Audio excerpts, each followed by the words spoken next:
Okay. Hello students, welcome to the GATE Academy. Welcome another session of a GATE booster. We know why this session is there. Just a minute class. Okay, I think that I am audible and visible to you clearly.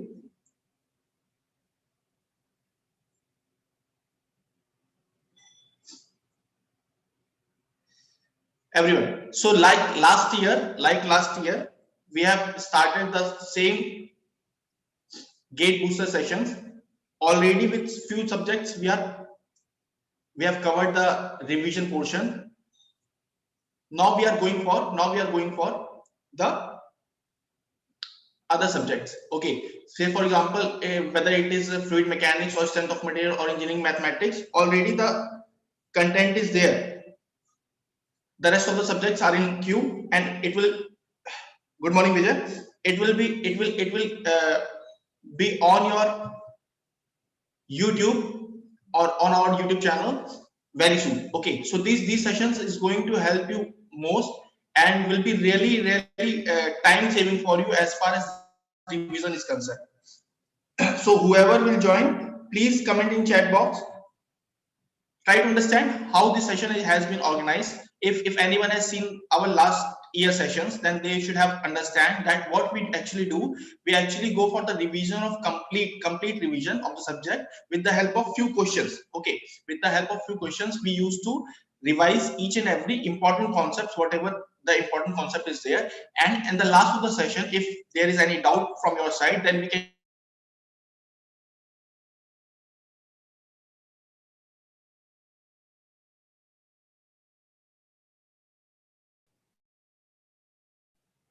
okay Sandeep, everything will be just a second. Everything will be well organized and everything will be available to you in few weeks. And as far as engineering mechanics is concerned, we have covered the whole subject in two parts. The first part will be covered today and the second part will be available tomorrow, and both of the sessions be of will be of 2 hours each. Okay, telling about myself Rishabh Shukla, and I have been teaching with the GATE Academy from last 3 years. I am having overall teaching experience of 3+ years, and we have been tutoring the students for GATE all over the nation, whether the students are from government colleges or from non-government colleges. Okay, so here are the few questions with the help of which we are going to deal with the complete static portion today. Okay, so whoever will join and will find any difficulty, will find any query, will find any answer, please answer in the chat box. I have already told you that these sessions are also available in Hindi. If someone's from Hindi belt, then they can go for Hindi YouTube channel also. They can watch the same content over there also. Rest, for those who are comfortable with English, can see it over here. Okay, so we are starting with the first question. Let me tell you, let me make it clear to you. Maybe possible that you will find that these questions are a bit theoretical, and it will be theoretical for sure because we are covering so many concepts using the same question. But actually what will happen, the question in GATE exam will be like, it will be asking some of the concepts from this. Okay, say for example, here you have to determine the reaction forces at A, B, C and D all. But in actual GATE exam, you will be finding that they are asking only the reaction at D or the reaction at C. So we will be covering these questions like that. You will be able to revise whatever concepts are there, and you will be able to answer those sub parts of this complete questions. Okay, so this is our first question. Today we are going to cover the static portion. Tomorrow we will be dealing with the dynamic portion.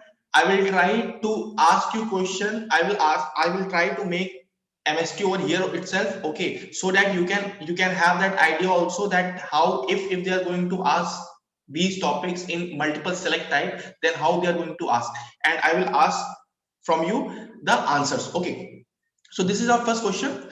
Two smooth spheres, each of radius 100 mm and weighing 100 Newton, rest horizontal channel. having vertical walls, the distance between which is 360 mm. Find the reaction at point of contact A, B, C, and D as shown. Try to understand this. This is a container in which two smooth spheres are there. Okay, by smooth they mean that there is no friction. There is no friction between any two surfaces. Okay, now our objective is to determine that what are the reaction at A, B, C, and D.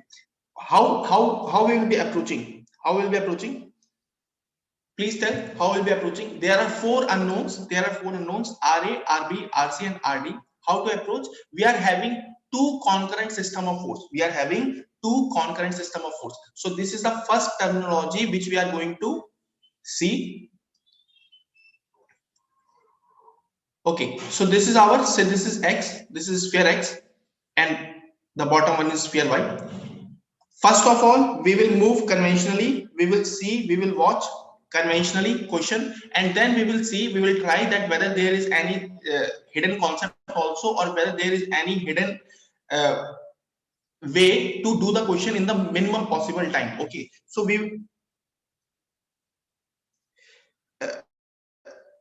Manish Meena ji रोजाना classes नहीं है लेकिन regular है classes, ठीक है। Already आपको कुछ subjects की ये वाली क्लासेस मौजूद हैं, ठीक है। ये जो सेशन ले रहे हैं पावर बूस्टर सेशन या फिर गेट बूस्टर सेशन, ये हमारा जो पर्पस है वो है कि कुछ ही घंटे में, कुछ ही टाइम में हम अपने सब्जेक्ट को कंप्लीटली रिवाइज करवा पाए। तो ये रोज तो नहीं हो रही है पर रेगुलर हो रही है, ठीक है। आप अगर चैनल के साथ जुड़े रहेंगे तो आपको दिखता रहेगा, ठीक है। तो यहाँ पे हम देख रहे हैं, so here what we are watching is that we are having two concurrent system of force, and corresponding to every concurrent system of force we are having how many equations? Two equations. So 2 plus 2, 4 equations we are having, and 4 unknowns we are having. So there is no issue. Okay, so we will be able to determine the reaction of all points. Just name it, please solve it. Then if there is any hidden concept also, we will discuss that also, but right now just solve conventionally. Whatever you people know, just solve using that. Okay, so this is RA, this is RB. Apart from that, the weight is acting downward, which is obviously 100 Newton. Now if you are saying that this was your X and this was your Y, now since this is RB, who has applied this RB? Y has applied this RB. So in reaction to that, we will be having the same equal and opposite force on on Y also, and which will be having the same line of action, These are few things which we conclude using the concept of Newton's laws. Okay, so this is RC, this is RD, and apart from that, weight W, again 100 Newton is acting over here. Now this question is very simple. How to approach? We have to calculate RA, RB, RC, RD. Once we will go to say X, then we will go to Y, because if we will go directly to Y, then here we will be finding that RC, RD, and RB, three unknowns are there, and we are having a concurrent system of force. So we will not be able to determine the value of RB, RC, and RD from Y, but we can determine the value of RB from X. Why? Because once again I'm saying this is our sphere X and this is our sphere Y. Okay, so from the free body diagram of X, we will be able to determine the value of RB and RA. Why? Because there are two equations and two unknowns, and so is not the case right now with Y. Therefore, it's better to go for X. Now, if I will say that how this free body diagram will be completely available to us, then it will be completely available only when we will be knowing the line of action of each and every force. Say RA is acting horizontally, 100 Newton, weight is acting vertically downward. That is very cool. But what about RB? What is the angle at which RB is acting? That is a question which arises in our mind, and it can be solved by the fact that RB is acting normal to the common tangent. normal to the common tangent, or you can say it will act along the line joining the centers. It will act along the line joining the centers. Say the center of y is o dash and center of x is o, then r must be acting along OO dash. R must be acting along OO dash. Now the question arises, what is the angle at which OO dash incline? The angle at which OO dash incline, that can be determined with the help of geometry. That can be determined with the help of geometry. You should understand that geometry and mechanics go hand in hand. It is impossible for you to understand mechanics without having, or to solve mechanics, basically to solve mechanics without having the basic idea, very basic idea of geometry. So here you should have this idea that how to determine the angle at which the R is oriented from horizontal or vertical, whatever. So here you can find that okay, RB will be acting at an angle theta, the same angle at which OO dash is inclined. Now what about OO dash? How to determine the angle at which OO dash is inclined? So for that you need to use geometry. Try to understand this. The data which is provided over here is says that the end of the walls are at 360 mm from each other, and the radius of both the spheres are 100 mm only, 100 mm only. Okay, so you will say that this is 100 mm and this is also 100 mm. O dash to C or O to A both are 100 mm only. Now if I will say that, say this is an imaginary triangle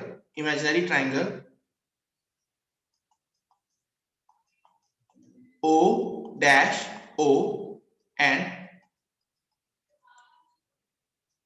say this is N. So in this imaginary triangle we know that what is the length of OO dash? What is the length of OO dash? It will nothing but will be equal to the summation of radius. Will be equal to the summation of radius. Will be equal to the summation of radius. So this will be R1 plus R2. Very easy. R1 plus R2.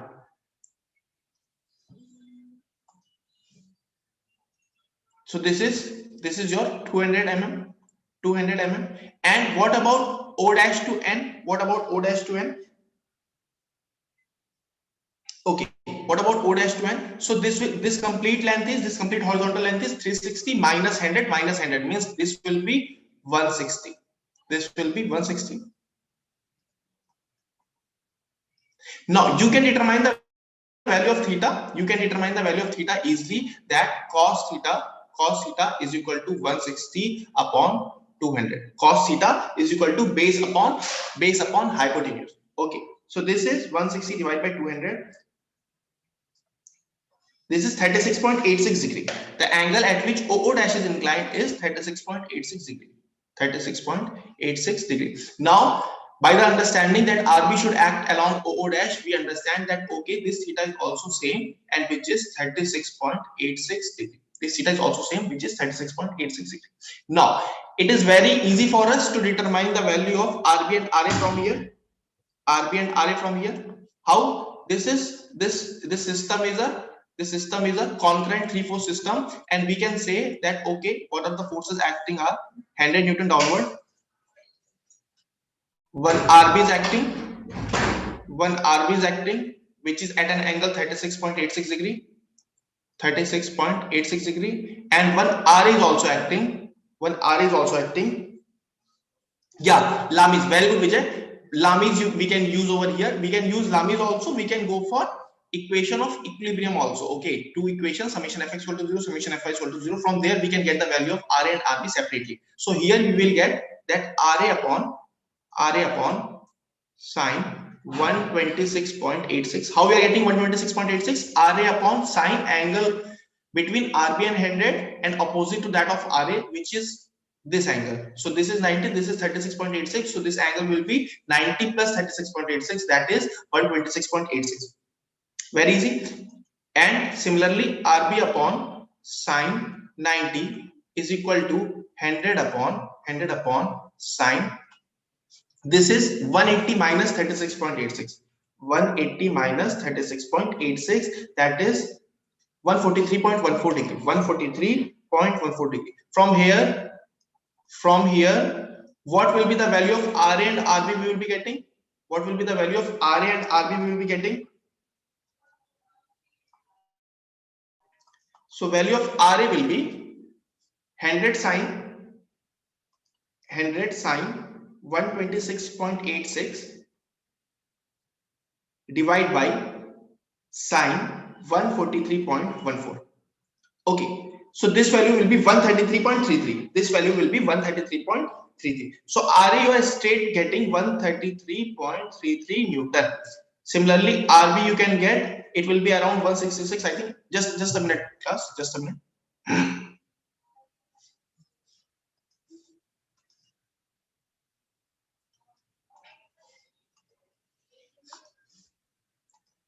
Okay, so from here you can get the value of RB as 100 sine 90 divided by sine 143.14. What is 80? Abhishek, what is 80? 80 we are getting 133.33 and 160. One value is correct, one value you are giving correct, but one value I think you are giving 80 or something else you are saying 80. So this is 166.70 Newton. So these are the two datas which are available now. Okay, which are available now. Okay, now with the help of this RB, we can go for the free body diagram of Y. We can go for the free body diagram of Y. Here we will find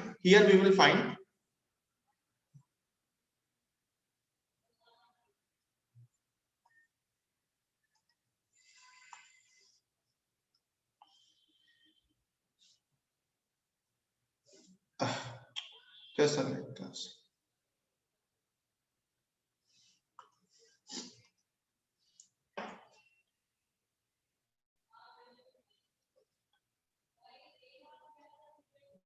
Here we will find that okay, now the value of RB is known to us, which is 166.70. The value of weight is already known to us, which is 100 Newton. Value of RD and value of RC. We have to calculate. Value of RD and value of RC, we have to calculate. Now, yeah, correct. Very good, Vijay. Now we can say that again, same thing. RC orientation we know horizontal, RD we know vertical. 166.670 is inclined at an angle 36.86 from the horizontal. At an angle 36.86 from the horizontal. From free body diagram, we will be able to determine this. Forces will be acting like this: 166.67 RD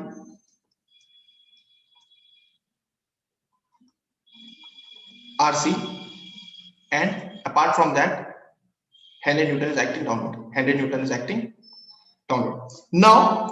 Now again you can go for equation of equilibrium. Here you cannot directly go for Lami's equation because there are four forces. However, the body is still in equilibrium and the system of forces is concurrent only. But right now, because it is visible that four forces are there, so you cannot directly go for Lami's.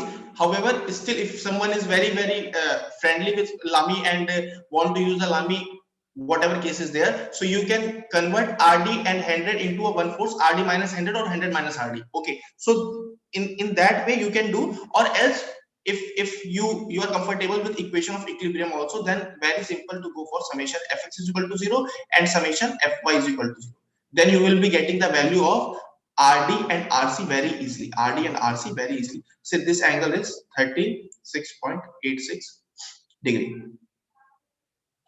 Okay, so you are getting the value of RC as 166.67 cos 36.86. 166.67 cos 36.86.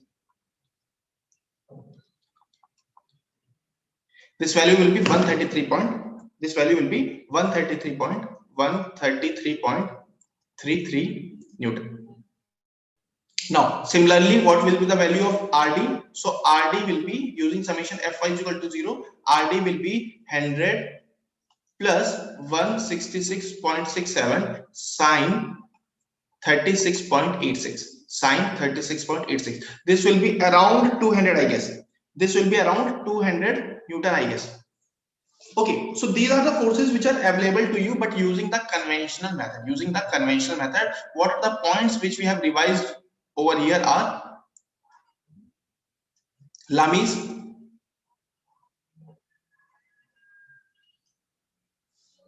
method of resolution. We have seen Lami's method of resolution.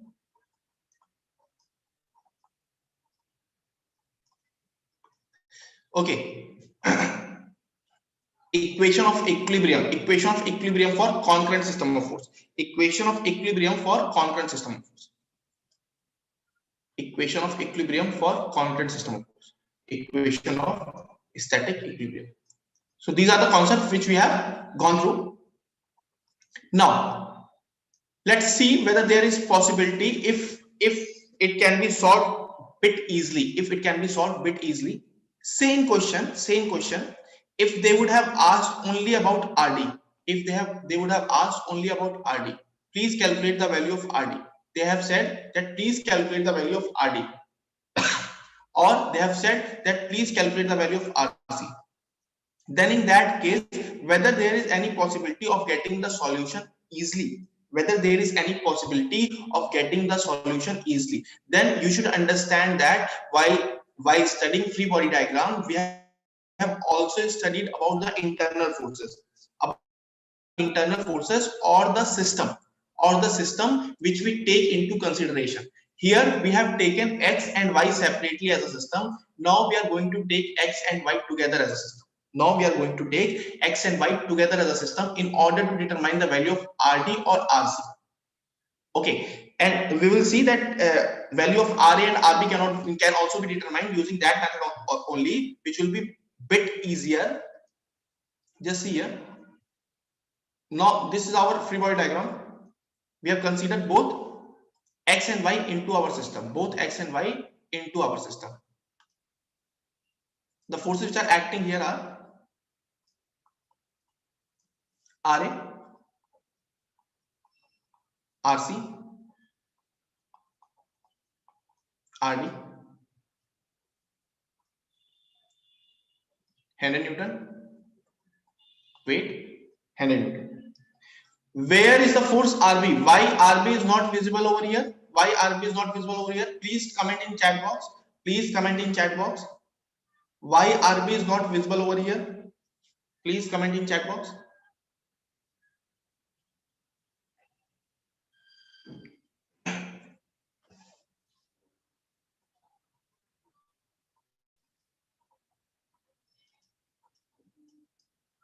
Now, if I will say that okay, instead of going for x and y separately as a system, we are taking x and y together as a system. So yeah, very good Pranav, very good Vijay. Why? Because we have considered both x and y as our system, and that is why the RB becomes an internal force.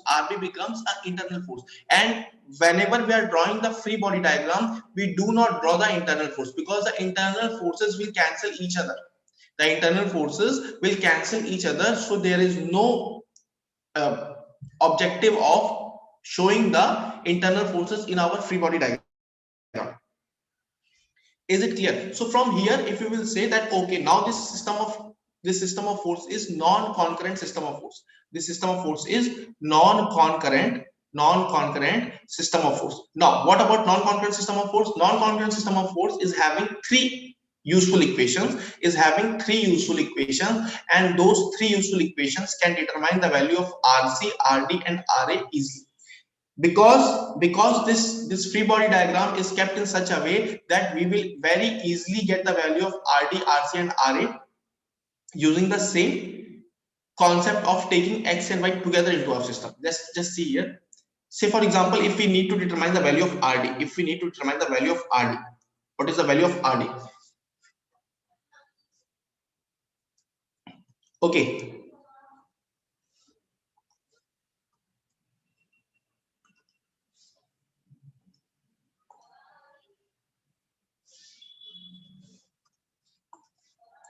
if you are going to determine the value of RD,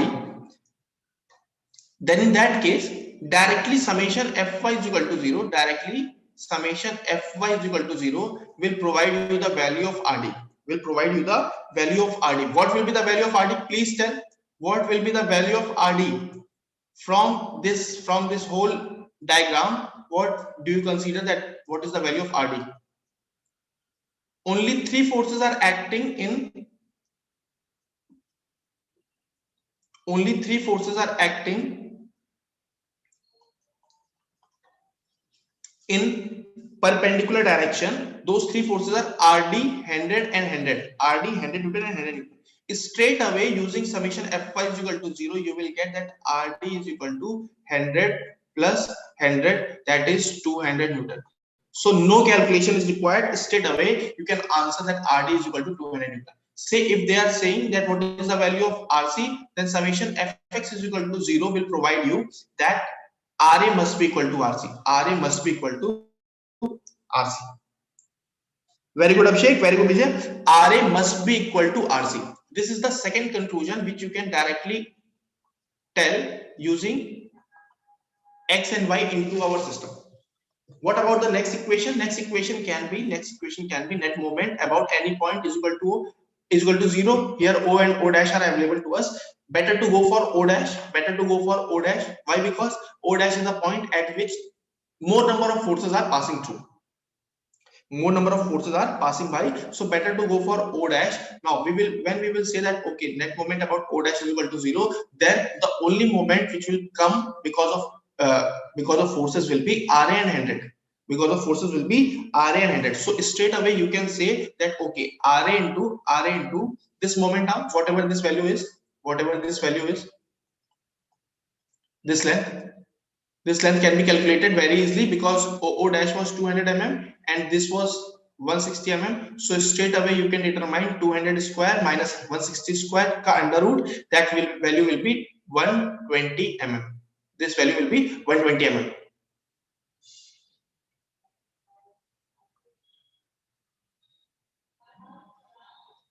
Okay.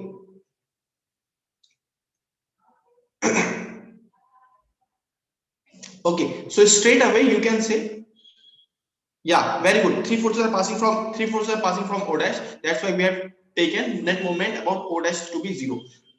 Now, using the concept of moment arm, we know that the moment because of RA will be clockwise, the sense will be clockwise. However, we know that the direction of moment is calculated using right hand thumb rule. So be very precise about that. It is possible this year the multiple select type question they are going to ask. So it is very possible that they will be asking some theoretical question like that. Okay, so you should be very clear that the moment direction is not clockwise. It is the sense of rotation which is clockwise or anti-clockwise, or in our daily language we use that this is the clockwise rotation, this is anti-clockwise rotation. But actually the direction of torque or the direction of moment is determined using right hand thumb rule. I think that every one of you are aware of this. So we are moving further. Net moment about O dash equal to 0, we will write here directly that okay, RA into 120 must be equal to 100 into 160. Why? Because RA is causing clockwise movement and 100 is causing anti-clockwise movement. From here straight away you will find that okay, RA must be equal to 133.3 Newton. 133.3 Newton. And from 3 to 1, we will find that okay, RC is also equal to 133.3 Newton. 133.3 Newton. So instead of going for so much calculation we have done in conventional method, if we will change our system, we can easily determine the value of RC and RD. It depends upon the requirement of the question. It is possible that if they have asked the value of RB directly, then it is better to go for the free body diagram of X and solve in that way only. But if they have asked RB or RC, or they have asked overall, then it is better to go for the alternate method as well. Okay, after determining RA or RB, you can go for considering X and Y into a system. Are we clear up till now? Are we clear up till here? Class, everyone, please tell, is these points clear? Is these points clear?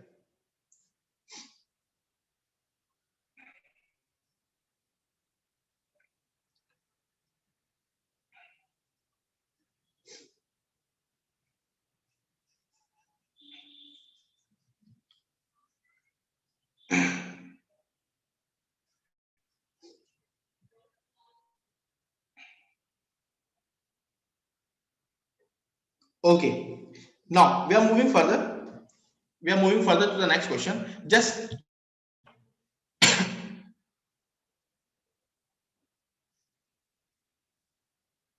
have this understanding that in case if they would have asked this question in multiple select type, in case if they would Prayag, yeah, today's session is for civil as well. Today's session is for civil as well. We are covering static portion. That's why today's session is for civil as well.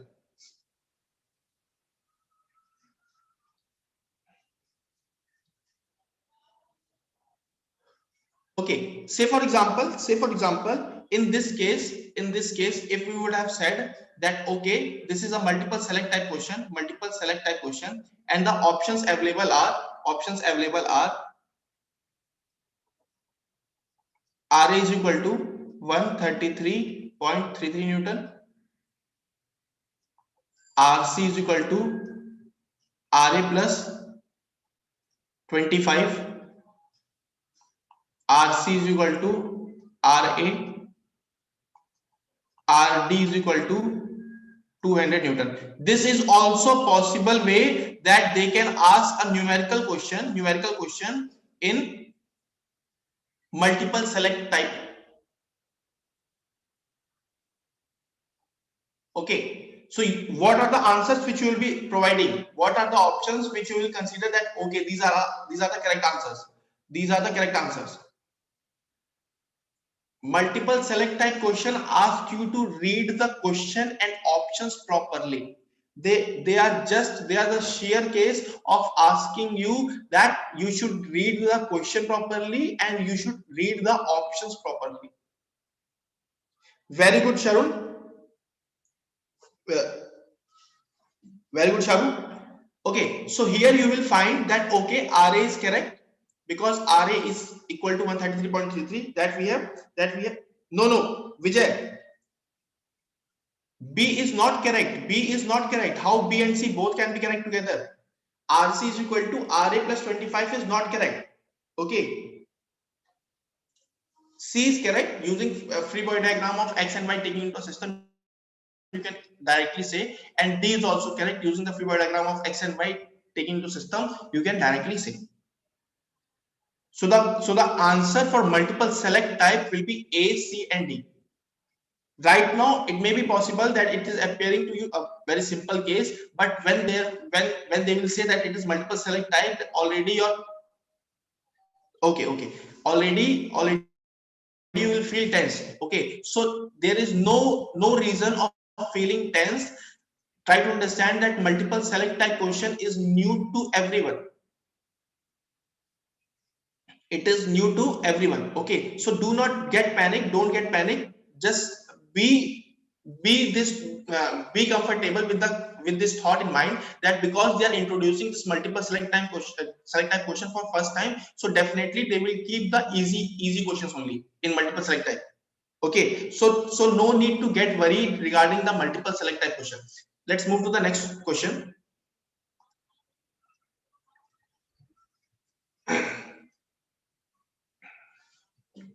Determine the tension and the support reaction at A if a concentrated point load of 10 kilonewton acts at a center of a massless rod,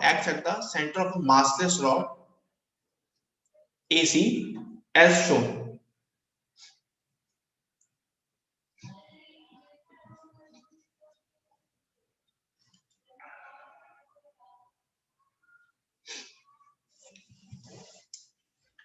Again, we will be approaching first by the conventional method, and then we will see whether there is any possibility of getting the answer in a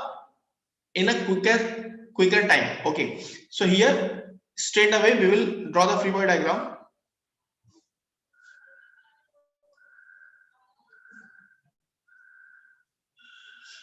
Straight away we will draw the free body diagram. So this is our, please solve the question. I am also solving it. The forces which are acting here are,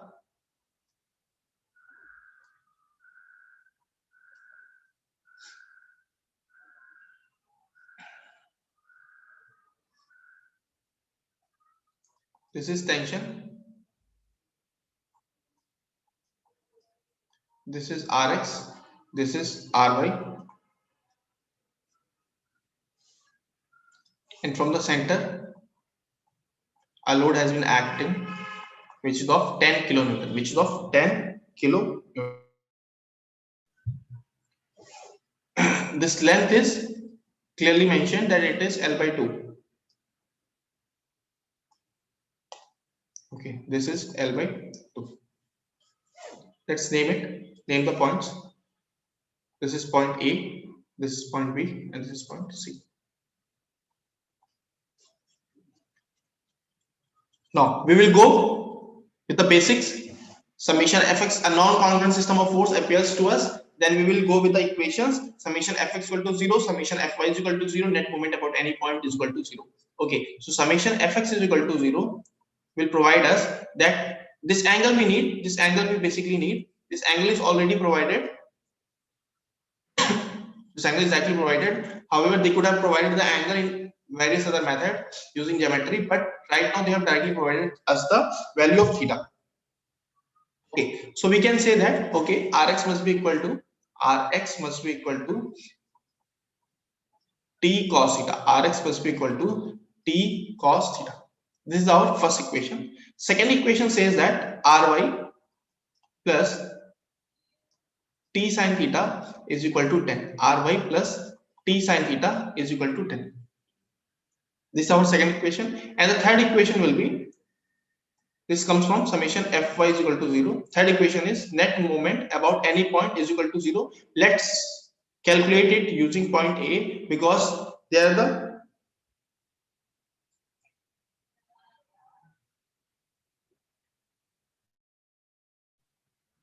yeah, if that is a cantilever beam, in case if this is the case of cantilever beam, then in that case we would have drawn the moment as well, but here it is hinged, here it is hinged.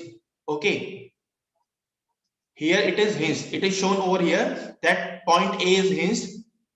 However, it is not mentioned in the question, but it is hinged. So in some cases you have to find using the diagram. Many cases they will provide you that okay, the beam is simply supported, but in some cases you have to find it using the diagram only, that okay, one side, from one side it is hinged and another side it is roller support. Are you getting Pranav?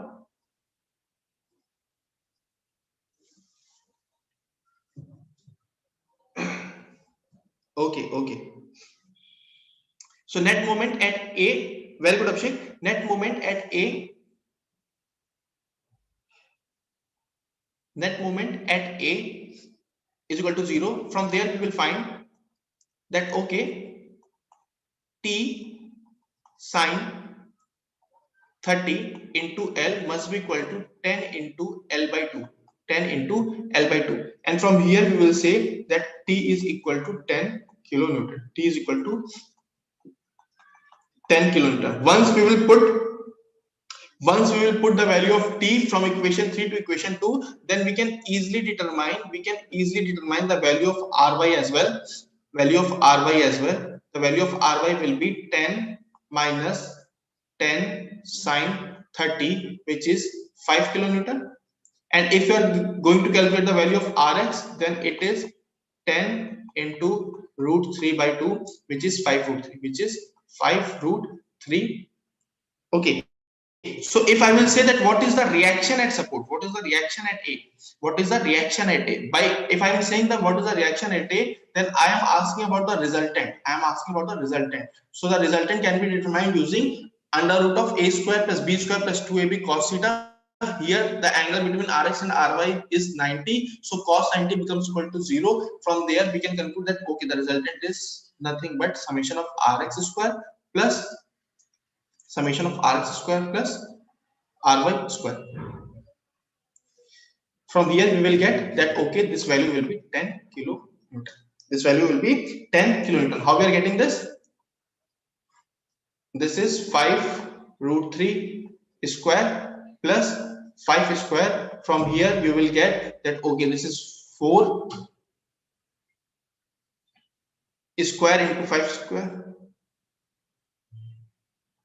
This value will be 4 into 5 square. This value will be 10 kilonewton. Now this was one method of finding the value of r, x, ry or r and tension. Okay, these are the forces which we can find over here. Now another method is there, another shortcut method is there. We should not say it to be shortcut. We should just say that whether you are having this idea or not. Whether you are having this idea or not. Let me ask you that how many of you do understand about the concept of two force member and three force member? About the concept of two force member and three force member. About the concept of two force member and three force member. Here, if you are aware of the concept of two force member and three force member, mainly three force member over here, then you can calculate the value more easily. You can calculate the value more easily.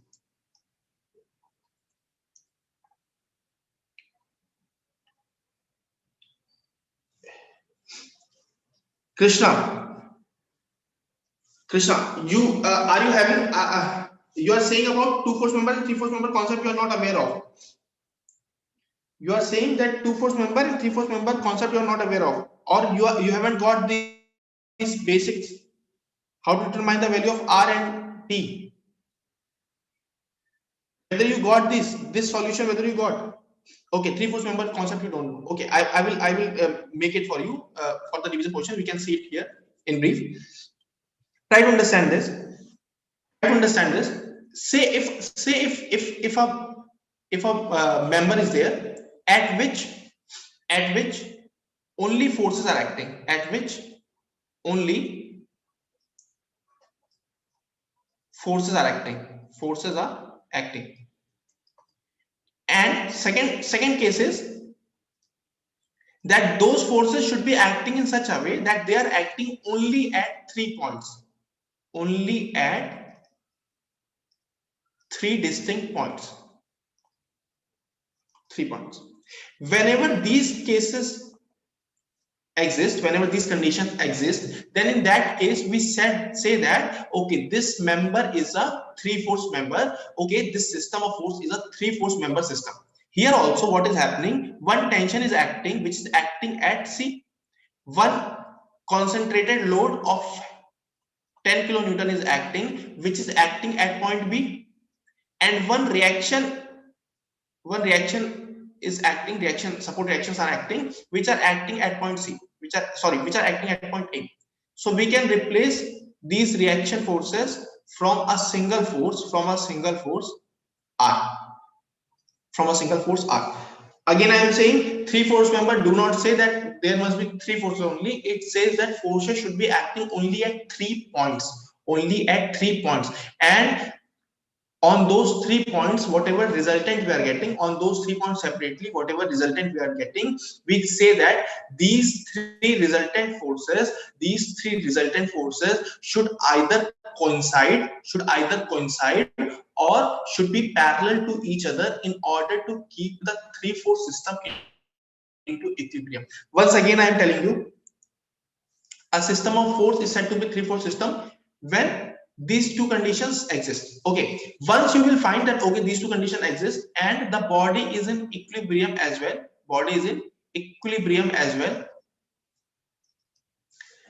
then in that case we will say that okay, the resultant at A, B and C should be such that either they are coinciding, either they are concurrent, or they are parallel to each other, all only these things are associated with 3-4 system. Are we clear about this? So here whether you can say that these 3 forces must be parallel or concurrent. What do you say? That these 3 forces must be concurrent or parallel? These are the conclusions which we have made. These are the points which we should know. Just tell me, what do you think, that whether these three forces should coincide or should parallel to each other? That you will be able to understand, that you will be able to understand with the help of geometry, with the help of, very good Krishna. Here the only possibilities of concurrency. Why? Because 10 kilonewton is perpendicular and tension will always act along the string. Tension will always act along the string. So since T and 10 is not parallel to each other, so all these three forces must be concurrent. All these three forces must be concurrent. Now the question is at which point they are coinciding, at which point they are concurrent. So we should understand this. Okay, since T is acting along the string and weight is also acting perpendicularly downward, vertical, in a vertical direction.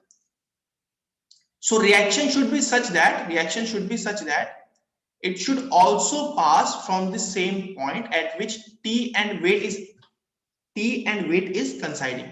T and weight are getting concurrent. Are you getting this point? Are everyone clear? Using geometry, we can directly say, okay, this is the point, say this is O dash, this is the point at which our forces will coincide. Our three forces will coincide. Straight away, you will conclude this. Okay, if I will say using geometry, once again, the geometry will play its role. What do you think that what must be this angle? What do you think that what must be this angle theta? This angle theta in triangle O dash AB. What do you think that this angle theta will be? Please inform. What do you think that this angle theta will be? Please tell. Using geometry, now it is the case of geometry. We have concluded from our knowledge that okay, these three forces must coincide at point O dash, which will of course be half of the length of the string, this angle theta, only about this angle theta I'm asking. This angle theta will be 30 degree. Everyone, are you getting this? This angle theta will be 30 degree. Using the concept of geometry, basic geometry, that O dash AB and O dash CB will be similar triangles, So saying that we can easily determine that okay, point O dash is the point at which R, T and B are coinciding.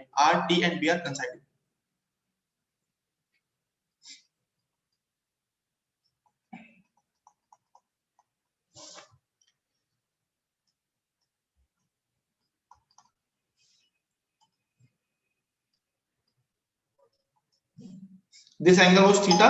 This angle was theta.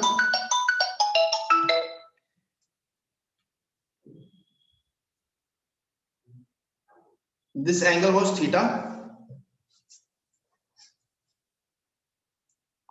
30 degree. This angle is also 30 degree. Now the thing is, if R, T and 10 are acting in this way, we can say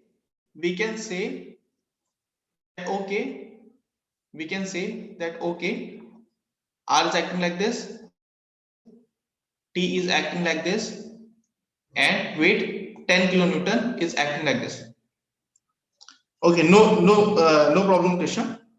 Okay, so here we can say that since this angle is 30 degree, this angle is also 30 degree, this angle will become 120 degree, this angle and this angle will also become 120 degree. So from here we can easily say that T upon sine 120 must be equal to R upon sine 120 is equal to 10 upon sine 120. From here you can say that okay, the magnitude of tension, the magnitude of resultant force will be equal to how much? 10 kilonewton. Directly you have concluded from this. Are we getting this? Even if you want to know the value of Rx and Ry separately, then also it is very easy for you to determine the value of Rx and Ry, saying that Rx is equal to R cos 30 and Ry is equal to R sin 30. So R cos 30 is 10 cos 30, which is 5 root 3, and R sin 30 is 10 sin 30, which is 5. So the same answers you will be getting. There is no issue regarding the answer. The answers will be same only. The answers will be same only. The only thing which will be reduced will be your calculation part. The time taken and the calculation part will be reduced. Are we getting this? These are few points, these are few concepts of 2-4 system and 3-4 system which you should be aware of in order to avoid the time over there, in order to avoid the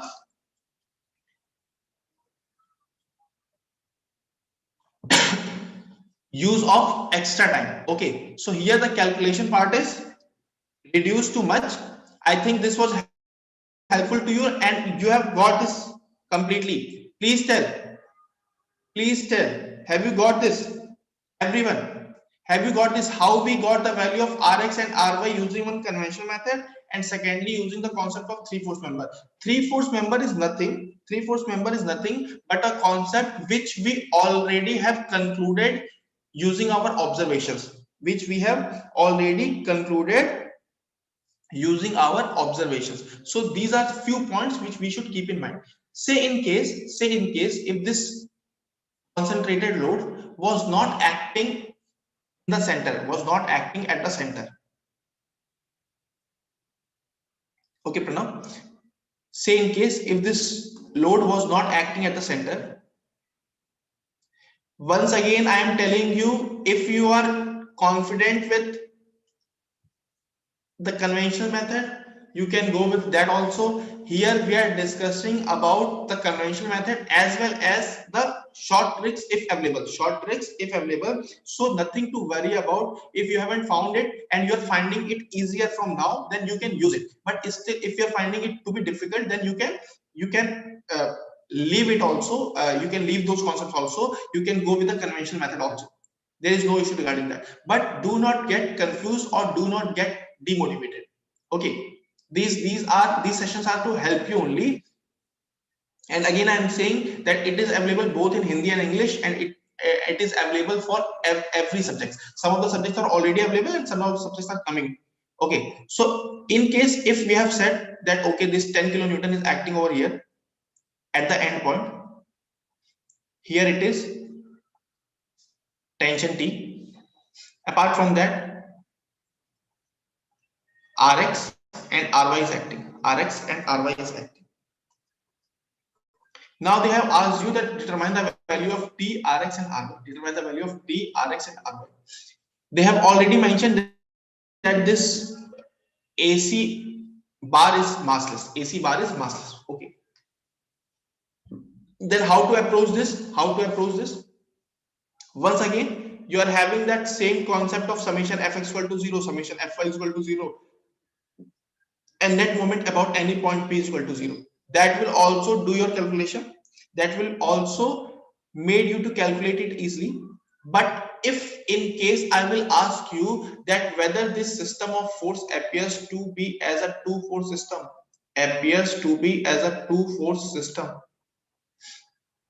the condition for 2-4 system to be that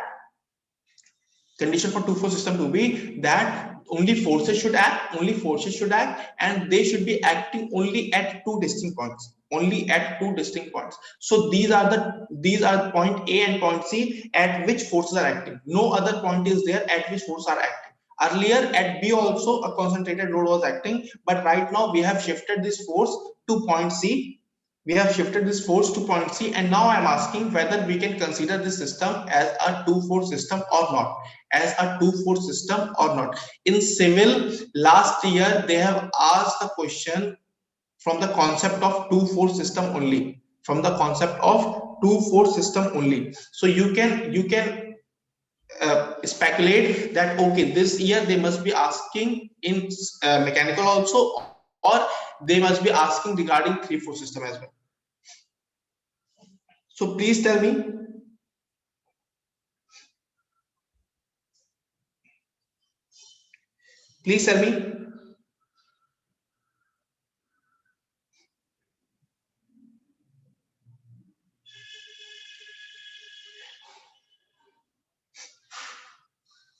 Please tell me whether this system of force is a two-force system or not. Whether this system of force is a two-force system or not. I have told you that what are the conditions for two-force system. Only forces must act. Only forces must act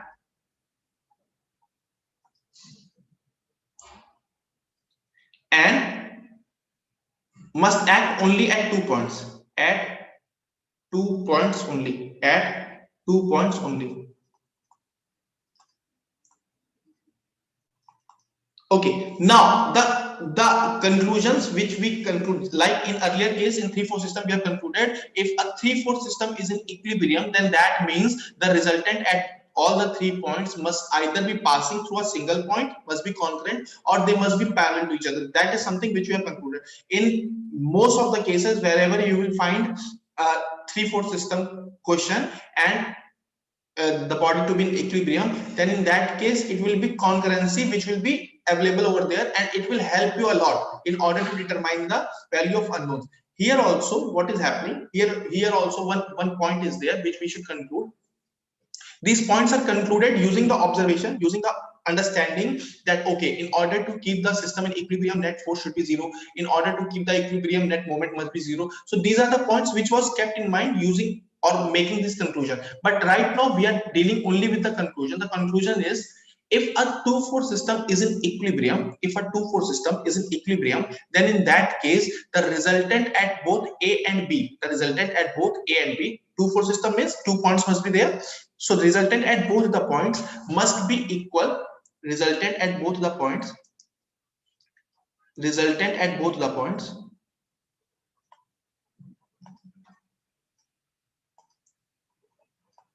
both points must be equal, opposite,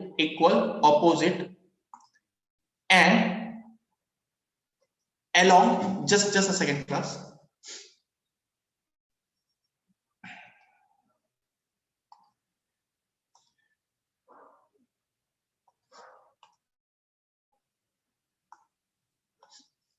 Okay, it should be equal, opposite, and along the line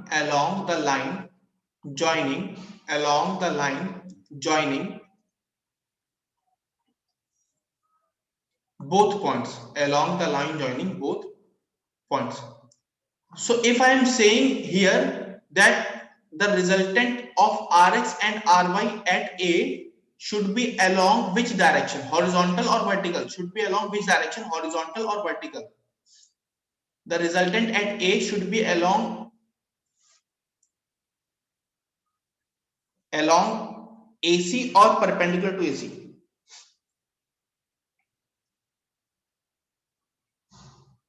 Please tell me, please tell the answer.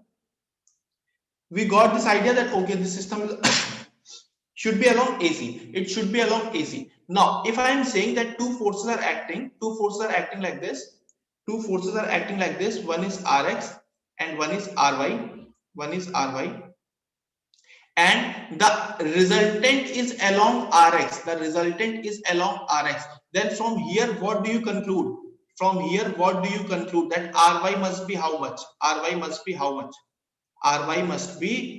What do you conclude that Ry must be how much? Please tell me. From the concept of 2-4 system, we got the idea that okay, the resultant at A. Very good, Shahrukh. So from here we got the idea that okay, the resultant at A should be along AC. The resultant at C should also be along AC. There is no doubt regarding that. But the thing is that okay, the resultant, Vijay, your response is coming late. I think you are delaying. Okay, so please refresh your connection.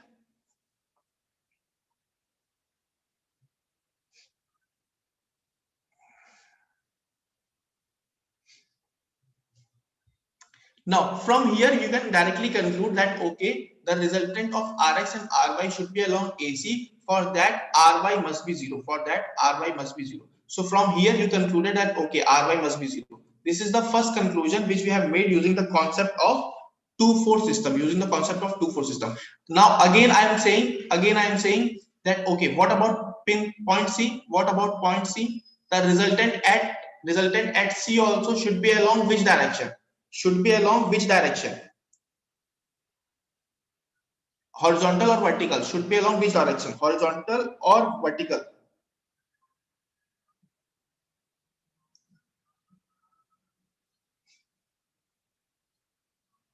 Horizontal. Harsha, in this, is the 2 points used to be on the same line, sir? No, you are not getting this. Okay, just understand here. Just understand here. Here, because we were dealing with slender column, so you got this confusion. Because here it was slender column, so you got this confusion. I am just saying that okay, these 2 points are there, point A and point B. These 2 points are there. Any body could be there. The only thing is the system is our 2-4 system. The system is our 2-4 system. Now what we have concluded that this system will be a 2-4 system when the forces are acting only at 2 points. Now the thing is, in order to keep this 2-4 system in equilibrium, we should conclude these points that the reaction at the resultant of forces at A,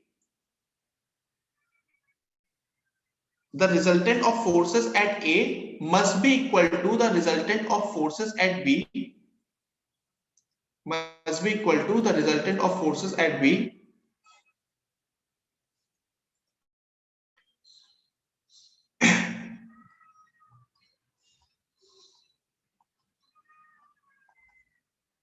equal in magnitude, opposite in direction, and it should act along AB. It should act along AB, along the line joining AB. Any 2 points can form a line. Any 2 points can form a line. There is no issue regarding that. Here also try to understand this. Resultant should be like this. Resultant should be like this. This is our R, this is our R. Are you getting this? Any 2 points in world can form a line, or you can say a line can be such that those 2 points will always lie on that. Harsha, are you getting this?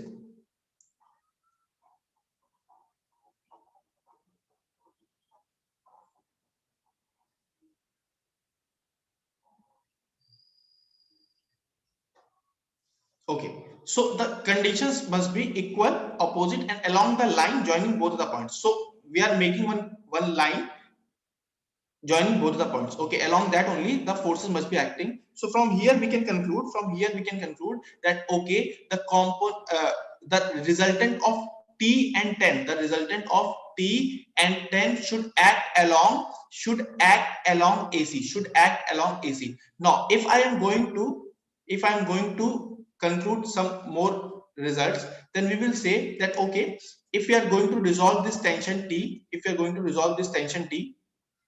then in that case we will get two values. One is T sine 30 and one is T cos 30. One is T sine 30 and one is T cos 30. Now, as far as our conclusion is concerned, that okay, this system is a 2-4 system, and at C also the resultant should act along AC. Which should be equal to the resultant which is coming from A. So from here you can conclude that okay, Rx must be equal to T cos 30. This is one point. Rx must be equal to T cos 30, and the another point is T sin 30 must be equal to 10 kilonewton. T sin 30 must be equal to 10 kilonewton, or else it would not be possible for anyone to say that the resultant at C is coming along horizontal direction. For the resultant at C to be in horizontal direction, in this case in horizontal direction, or you can say along AC, T sin 30 must be equal to 10. T sin 30 must be equal to 10. Everyone, is it clear?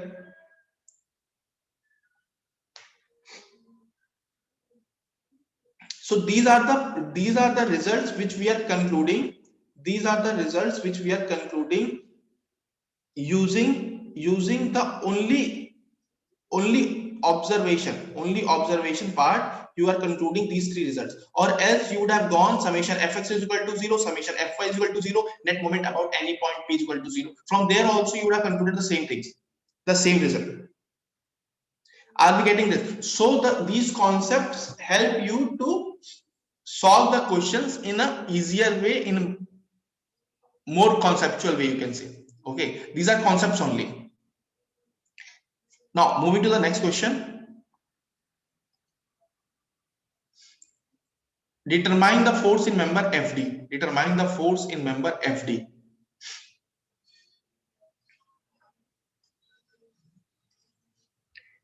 Now here we are dealing with the question of truss. Here we are dealing with the question of truss, a very important topic which always comes. Okay, there are four major classification of type of question which can come. Four major classification of type of question which can come. So first tell me the type of truss. First tell me the type of truss. Whether it is redundant, perfect, or deficient. Type of truss. Please tell me the type of truss first, and then tell me the value of force in FD. Right now, tell me the type of truss.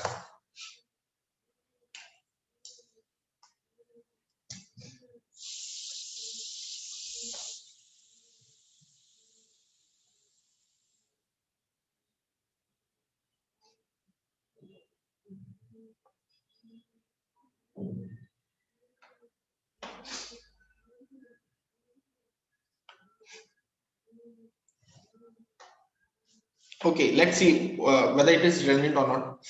The number of, we know that the relation is m plus r and 2j, m plus r and 2j. So from one end it is hinge support, and from another end it is roller support. We can easily say it, one end it is roller support and one end it is hinge support.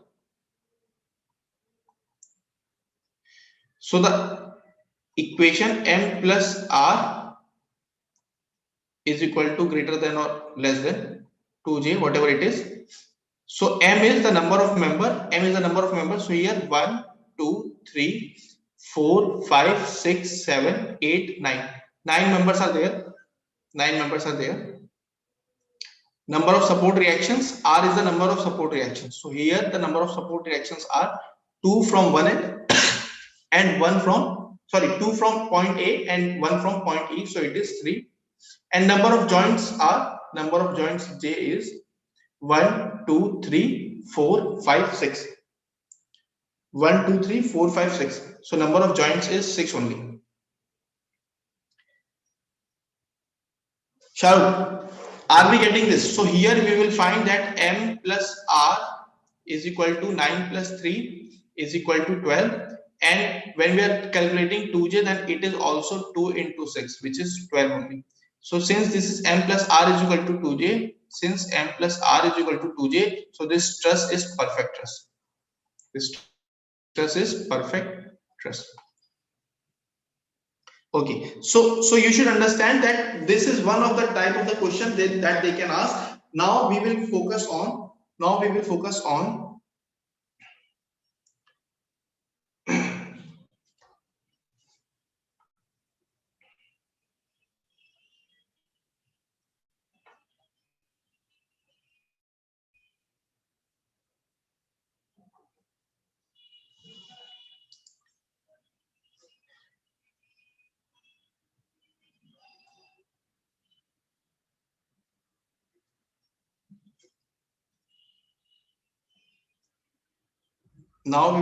on the other points. Just tell me the force in member FD. Just tell me the force in member FD.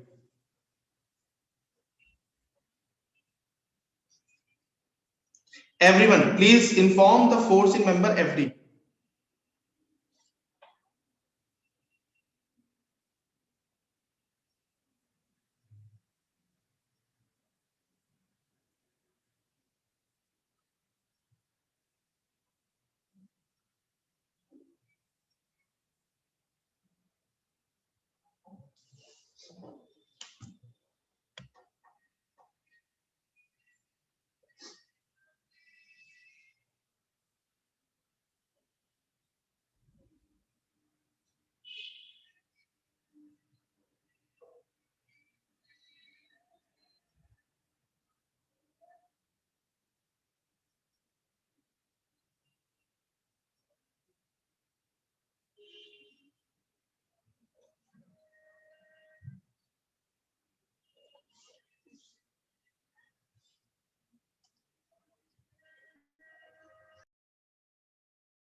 Inform करिए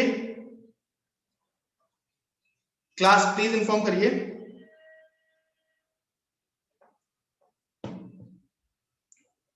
how to calculate the force in member FD, how to calculate the force in member FD.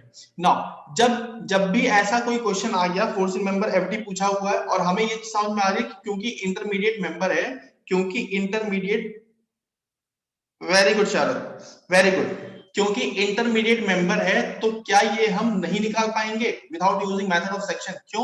क्योंकि अगर method of section use करने जाते हैं तो हमें कोई भी ऐसा तरीका नहीं मिल रहा जिसमें we are unable to find, sorry, so here the point is that we have to find the force in member FD. Very good, Harsha. We have to find the force in member FD, and in order to find the force in member FD, we should have this understanding that okay, this is an intermediate member, and for that we should be having the method of section in order to determine the force in member FD. But we are unable to find any such section which can completely separate these two this stress into two parts in such a way that it is passing only through three members, okay. So we are unable to find it. But if we will move with some concept of zero force member, then we will see that okay, there is some possibility of finding the force in member FD. Just see here, if you're observing pin C, then at pin C you will find a case of zero force member, Let me tell you.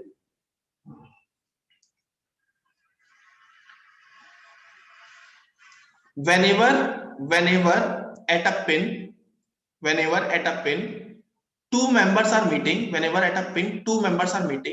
and an external load is applied, which is collinear to one member, so this is F, which is collinear to one member, then the force in second members become equal to zero. Second member becomes equal to zero, and whole force F is transmitted to the first member only. So this is one of the case of a zero force member which we should keep in mind. So from here we will conclude that okay, DC should be a zero force member. DC will become a zero force member. Now, apart from this one case, there are two more cases.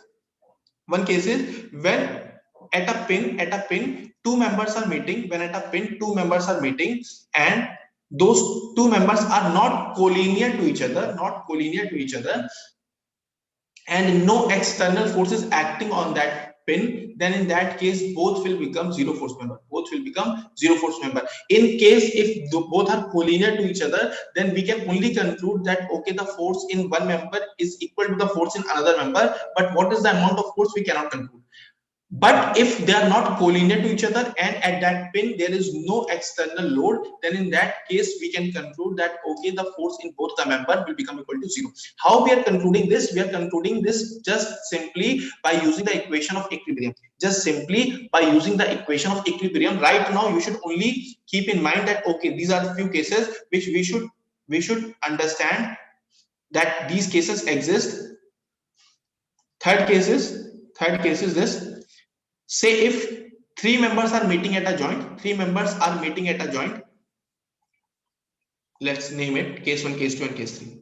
Okay, three members are meeting at a joint and two of them are collinear. Then the force in third member becomes equal to 0. Force in third member becomes equal to 0. So these are three cases which we should understand, which we should memorize basically.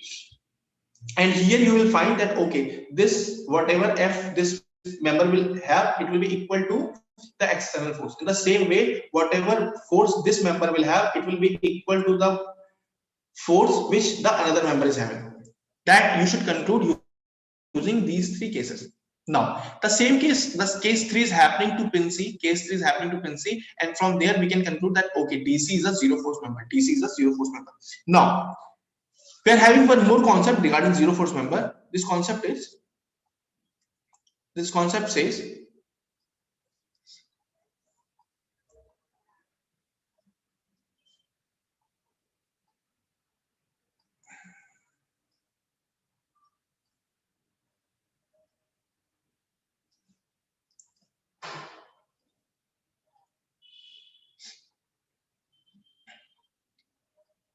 this was our truss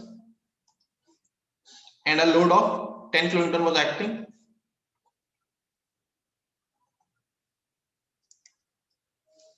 Load of 10 kN was acting.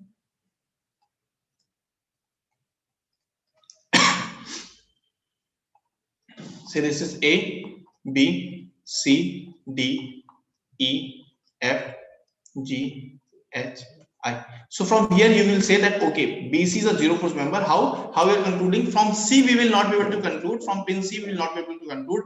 Lekin from pin B we will be able to conclude that okay, at pin B case 1 exists. At pin B case 1 exists. Why? Because at pin B no external load is acting. Three members are meeting and out of them two are collinear. So the force in third member will become equal to 0. Now, as force in third member becomes equal to 0, now the same case 1 exists at pin C. Since BC is a zero force member, so we do not need to draw the free body diagram of BC while drawing the free body diagram of C. Okay, the forces at BC is 0 only, so we will say that at pin C again the same case 1 will exist and CD will become equal to zero force member. In the same way, DE and EF and FG and GH will also become zero force member. So this is another type of question what they ask in zero force member. Okay, there is nothing conceptual of this. The only thing is, by concluding that okay, from B we can conclude that BC is a zero force member. Now once we have concluded that BC is a zero force member, we can conclude for CD also. Before concluding for BC we cannot conclude for CD, but once we have concluded for BC, then we can definitely conclude for CD that CD is also a zero force member. Are we clear about this? Same thing is happening here also, that since force 5 kN was acting parallel to BC or collinear to BC, the force in member CD becomes equal to 0 using third case. And since CD becomes a zero force member, then at pin D we will find that okay, FD is a zero force member. How we have concluded? Because at pin D only three members are meeting, out of them two are collinear, so force in third member becomes equal to 0. Now the question is, if say for example they would have asked that what are the forces in every member?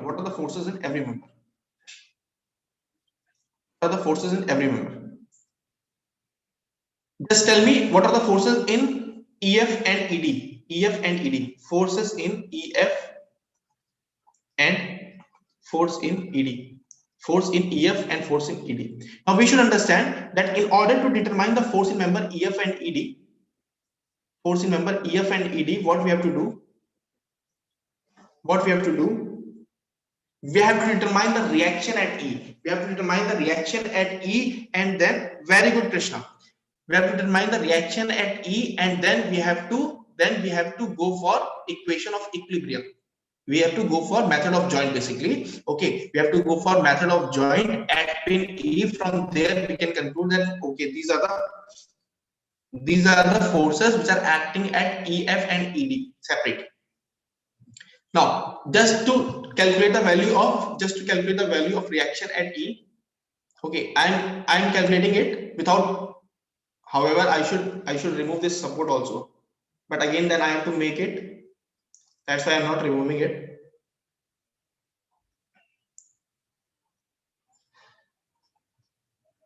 Okay, so this was the roller support, and from here we are getting one reaction R.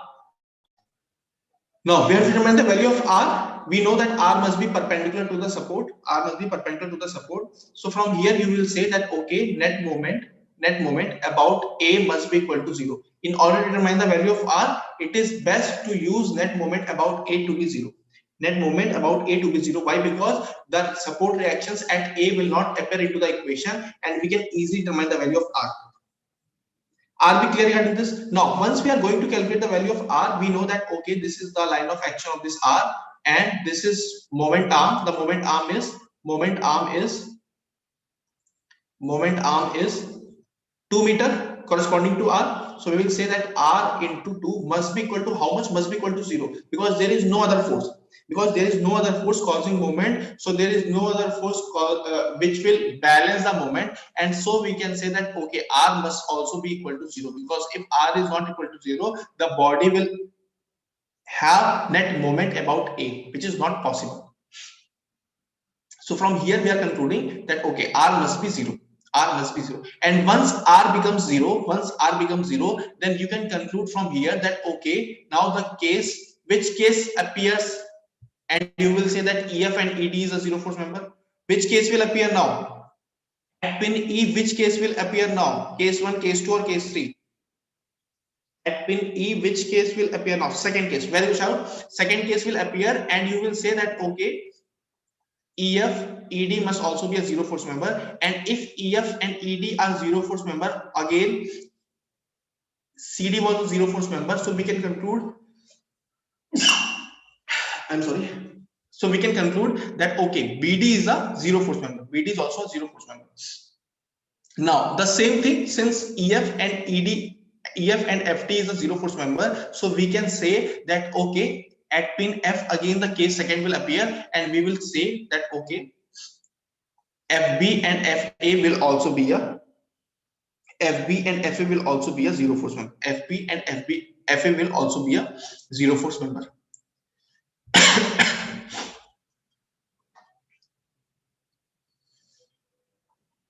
Okay, now the only forces which will be left will be in member AB and BC, will be in member AC. If you are going to draw the free body diagram of AB and AC, you will find that okay, AB and AC will have equal forces, and that too will be 5 kilonewton, and that too will be 5 kilonewton. Are we getting this? So this question was very easy only. You just have to understand the concept of zero force member. If you are familiar with the concept of zero force member, then this question was very easy for you. Force in member BC is equal to force in member BA and must be equal to 5 kilonewton, and from here you will conclude that okay, Rxa must be equal to 5 kilonewton, and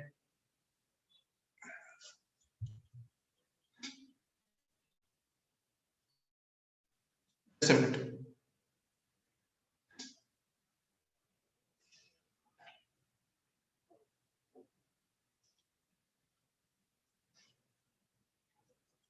Okay, Rxa must be equal to 5 kilonewton, and Rya must be equal to 0. Rya must be equal to 0.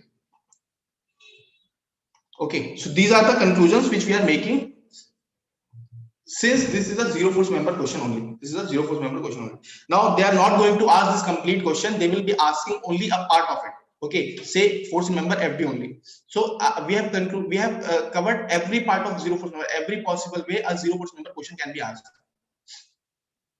Is it clear, everyone? Is it clear?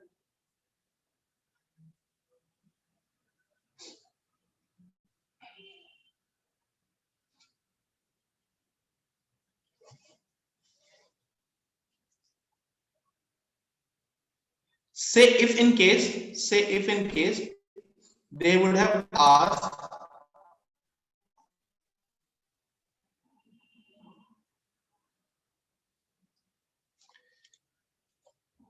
say if in case they would have asked that okay, 5 kilonewton is not acting like that, 5 kilonewton is not acting like that, instead 5 kilonewton is acting, 5 kilonewton is acting vertically downward, 5 kilonewton is acting vertically downward, then determine then determine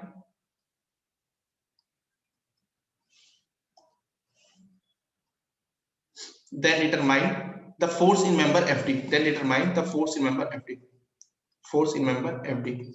How to determine in that case? How to determine in that case? How to determine in that case? You should understand that okay, our objective is to determine the support reactions if required, determine the support reactions if required, and then to cut the whole truss into two separate parts, such that we will get a non-congruent system of force. From there we can apply the equations of equilibrium, okay. Our objective is that only. Right now it is not possible, it doesn't appear to us that we are getting three members to be passed through a single section which can separate the whole truss into two parts only, such that both the parts will get a non-congruent system of force.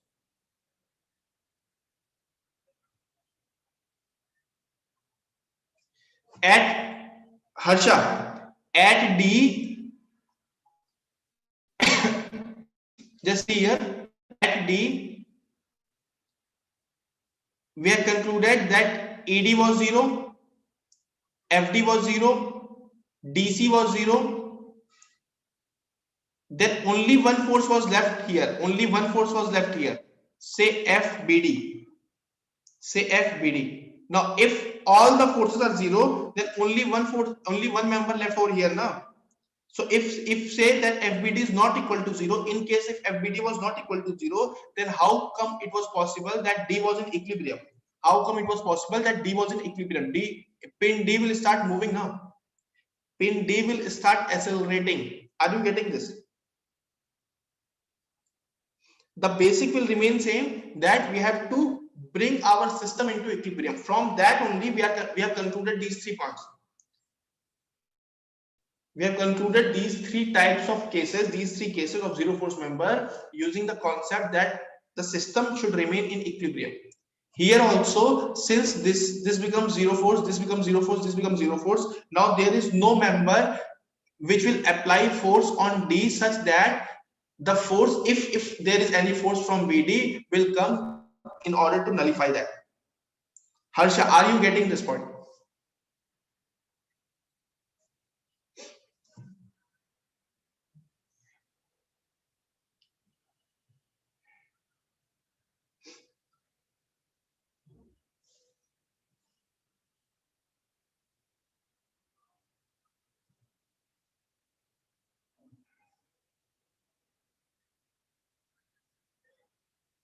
Harsha, are we clear regarding this? Please inform chat box that BD will become equal to zero force member because there is no other member acting, or there is no any force acting at D. Okay. Let's start. So from here we have concluded that okay, this section must be there, this section, an imaginary section must be there.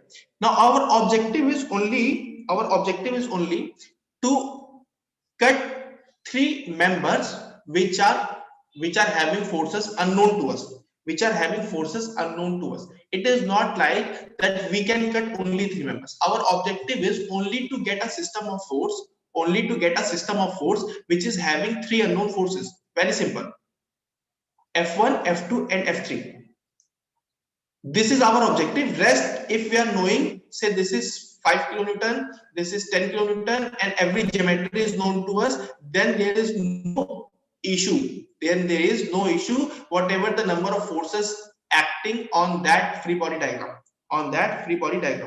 Harsha, are you clear about the last point?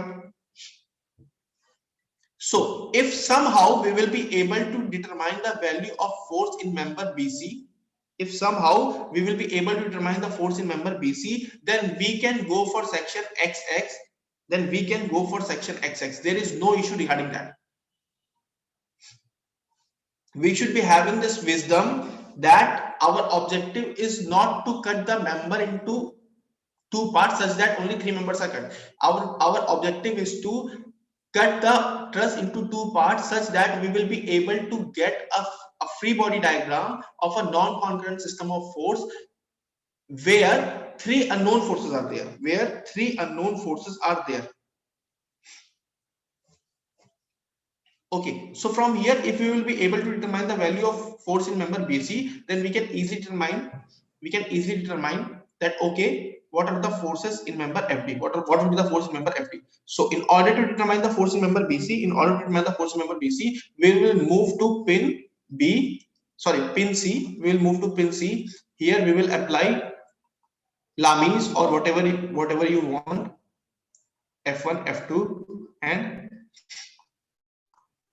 5 kilonewton. Here you will find that okay,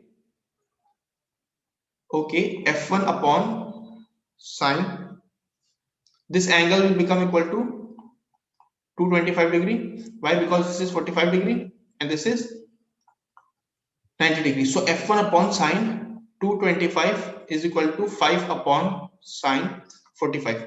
From here we can conclude that okay, F1 must be equal to minus 5 kilonewton.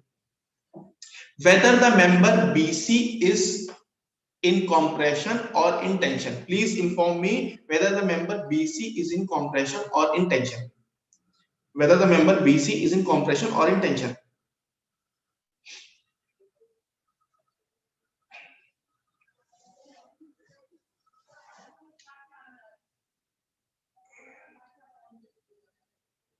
Everyone inform here whether the member BC is in compression or in tension. Very good Krishna, very good Atul.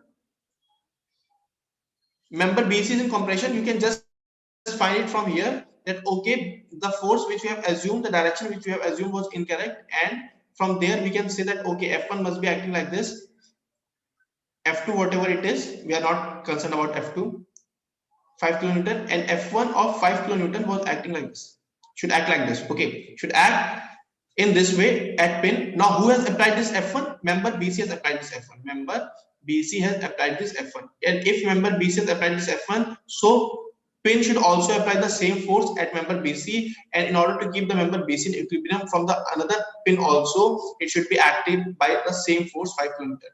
Now since this is the free body diagram of, very good Vijay, so this is the free body diagram of BC, therefore the pin is in compression. Some of you must have this trick of saying that converging positive then compression, instead of saying that, you can also do this. It will take hardly 5 seconds in your mind to assume that okay, what are the forces acting at BC. Okay, if you practice from now, whoever is practicing it or whoever is following this method is perfectly okay, but if someone is following this concept of saying that converging positive then compression, okay, then in that case you can go for this is better method. There is nothing to memorize over here. Okay, so do not use your mind without any, say for example, there are so many things which is needed to be memorized. Here you can say that okay, this is not needed to be memorized, it can be understood using the free body diagram. So I'm just saying, if you're comfortable with this also, then that is also okay. Okay, so the member is in compression. Now if once we know that okay, this member is in compression, now our objective is to determine the reaction at E. Why? Because without determining the reaction at E, whatever portion we are going to take, whether it is right portion or the left portion, in both portion we need the reaction, support reaction. Okay, so we have to determine the reaction at E in this case also.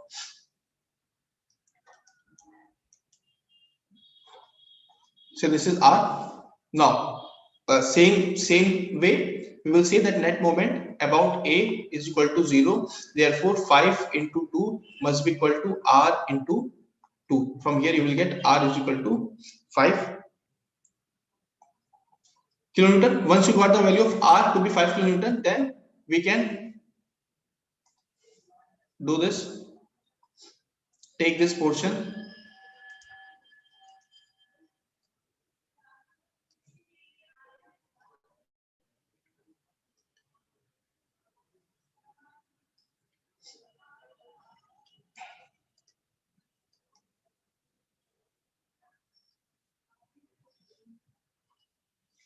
Okay, the unknown forces are F4, F5, F6. This is 5 kN. Well calculated.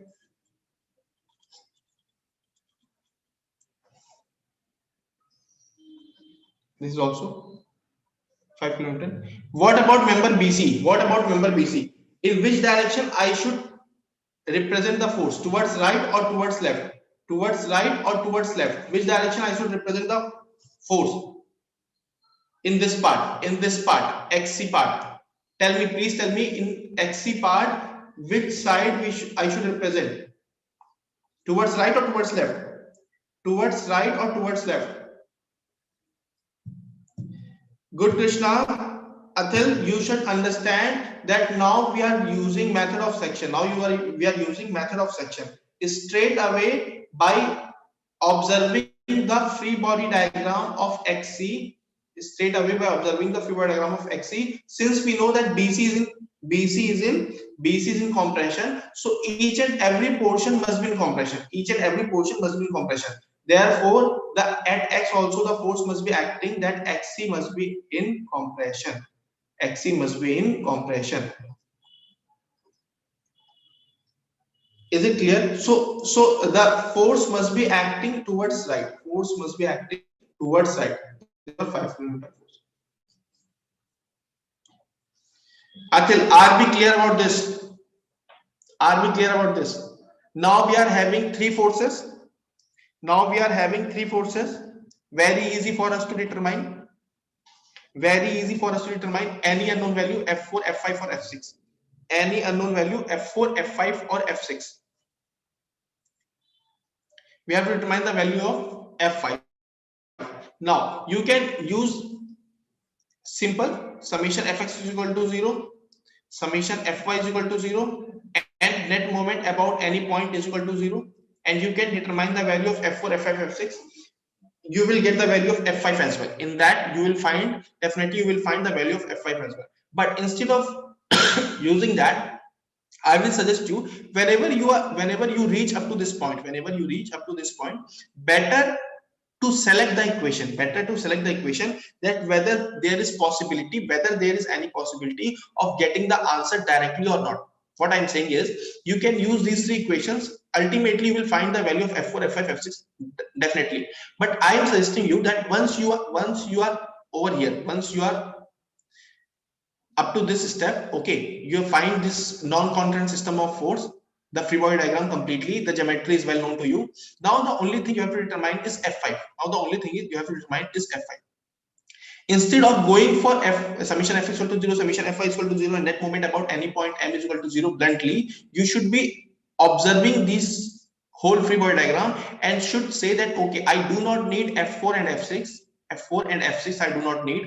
So whether there is any possibility of getting F5 alone in one step. So the answer lies in the fact that, okay, whether there is any point where F4 and F6 meeting. At any point, F4 and F6 are meeting. So F4 and F6 are meeting at point E. F4 and F6 are meeting at point E. And F4 and F6 are meeting at point E. So if we are going to calculate net moment about E is equal to 0, then in that case we will get the value of F5 directly. Without having F4 and F6 into our equation. Are we clear about this? In many equations you will find that, okay, summation Fy is equal to 0 directly gives you the answer, summation Fx is equal to 0 directly gives you the answer. In most of the cases, this is also an important point which you should keep in mind while solving method of section problems. That whether there is any point about which calculating the moment will help you to determine the answer quickly. So net moment at about E is equal to 0 will make us to write an equation which will say that F5 into L. L is nothing but 1 meter plus 5 into 1 meter is equal to 5 into 2 is equal to 5 into 2. From here you will get that F5 is equal to 5 kilonewton. F5 is equal to 5 kilonewton. Whether the member is in tension or compression. Whether the member is in tension or compression. I am asking whether the member is in tension or compression. Please suggest whether the member is in tension or compression.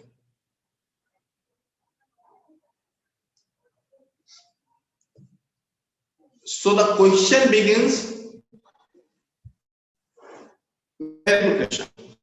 So the question begins in a simple way that okay, determine the member FD. We have seen earlier when the force 5 kN at C was acting in a horizontal direction, then everything was different. Once the 5 kilonewton changes its direction, everything becomes very good. Azul. Everything changed. Everything changed. What about others? Everyone, are you getting these points? Everyone, are you getting these points? Please tell. These are very important points, and these sessions will be very helpful to you.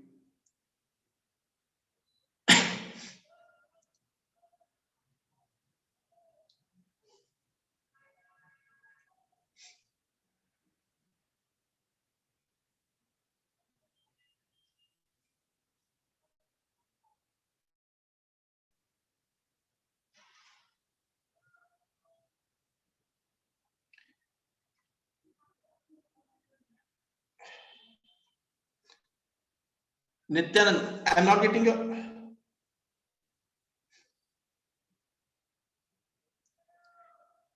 At point C, member BC is in compression. Harsha, member BC is in compression, no?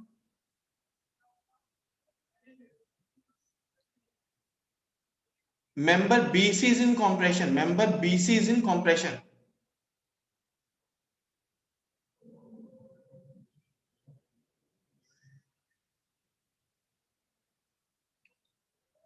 Try to understand this. Whenever you are saying that force is in compression or not, that doesn't make any sense. The member is in compression or not. Even the pin is not in compression or tension. Even the pin is not in compression or tension. Only the members are in compression or tension. Whenever we are defining compression and tension, we are defining it with respect to the length. Whichever body will have its length, that only that body can say that okay, it is going under compression or tension.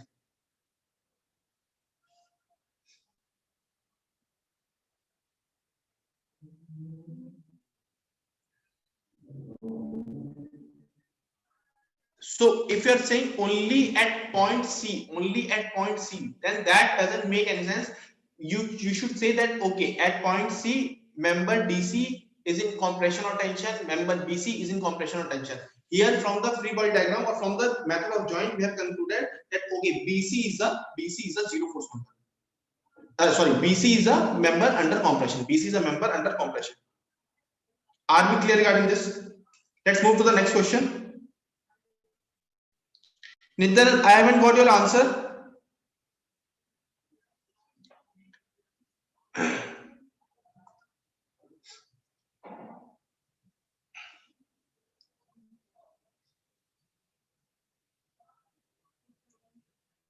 Okay. This is the question. Determine the minimum force required upward as shown in figure.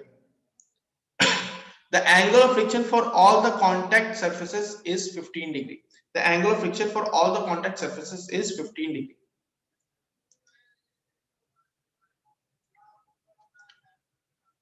We should understand that okay, the concept lies here is the angle of friction, and the another concept here is, which is important, is the limiting condition question.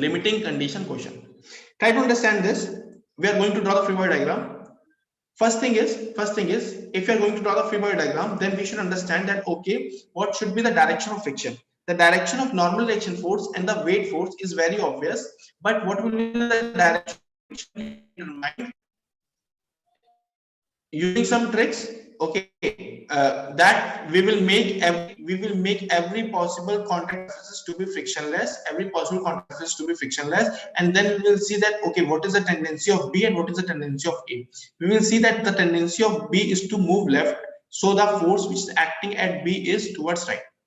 And from action reaction you can consider that okay, since A is applying the friction at B towards upward direction, so B must also apply the friction at A in down along the plane, downward along the plane. Okay, now what about the friction at wall? Since the weight is having the tendency to move upward, so the friction at wall, friction provided by wall to the surface will act downward, Okay, I'm just representing the direction of friction. In the same way, when we are talking about the friction from floor, then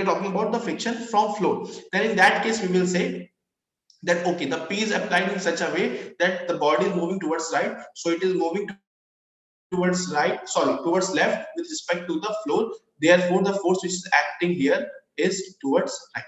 So this is the direction of friction. This is the direction of friction which you should understand. It is applied on the different surfaces. Now, if we do not know the concept of angle of friction, the only thing we generally know about angle of friction is that tan inverse mu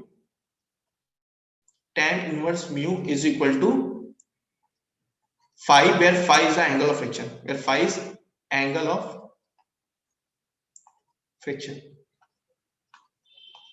Even this is not completely true. This is angle of limiting friction. Basically, this is angle of limiting friction. In general, we understand that okay, angle of limiting friction and angle of friction is same, but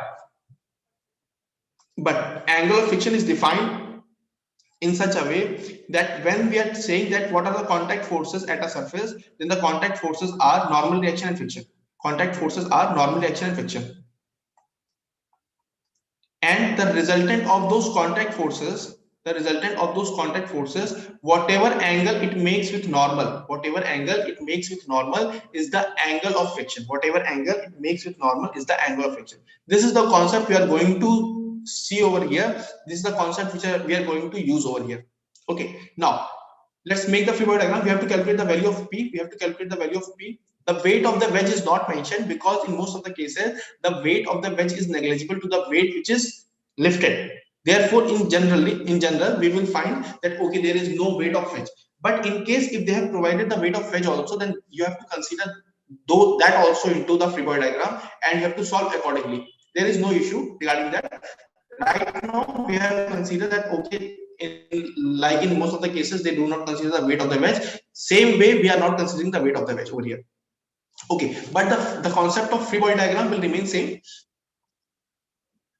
How to draw? This is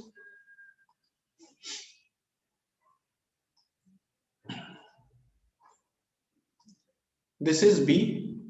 This is your wedge. The forces which are acting here are P, normal action. Apart from that, friction is also acting.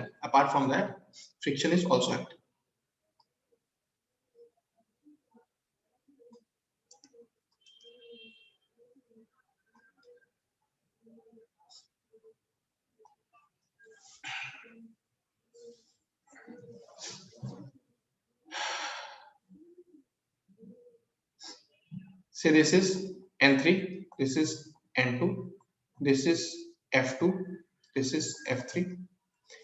From action reaction we can conclude that okay,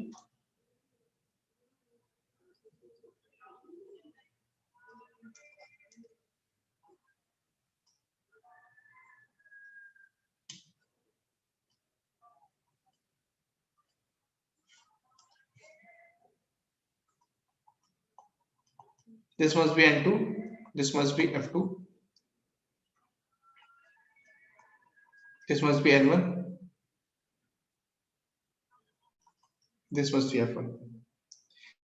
Are we clear up to this point? Please inform me. Please inform me. Are we clear up to this point? This is the weight. Weight of 20 kilonewton. Weight of 20 kilonewton. Here we are having 2 points to understand. Here we are having 2 points to understand. So this is complete free body diagram. This is the complete free body diagram. We have to calculate the value of P. We have to calculate the value of P. Now, in order to calculate the value of P, we should understand that, okay, what are the total number of unknown forces? Our first query is, what are the total number of unknown forces?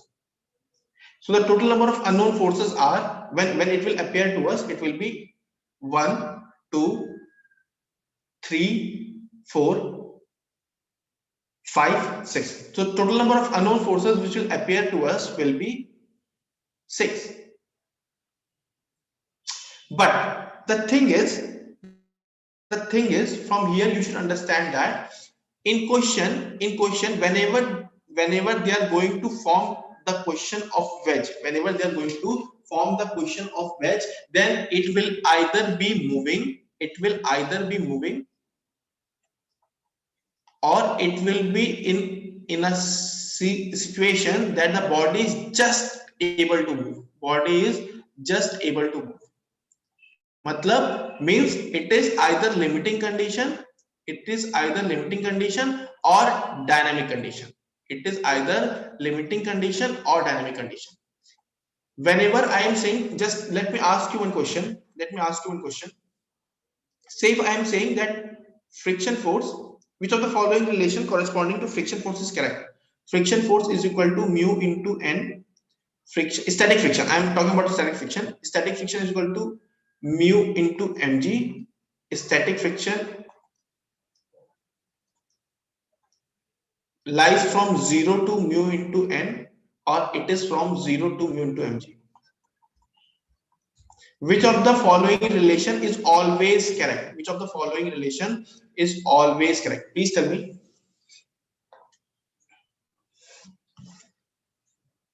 Which of the following relation is always correct?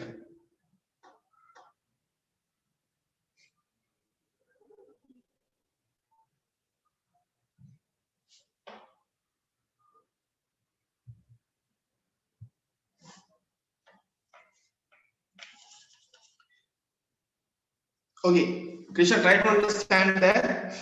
Some of you have given the right answer, that Fs must act between 0 to mu n. Very good, Arthur, very good, Vijay, very good, Pranav. Krishna, understand this. The friction force, when we define friction force, it is proportional to normal action force. First of all, you should keep in mind that it is proportional. Whenever you are going to read the laws of friction, there also it will be mentioned that static friction, or the limiting value of static friction is proportional to normal reaction. Limiting value of static friction is proportional to normal reaction. It is not proportional to mg. However, in some cases, normal reaction becomes equal to mg, but not always. Just see here. Say if this is your body kept on the floor, then in that case, whenever you will draw the free body diagram, then you will say that, okay, n is equal to mg.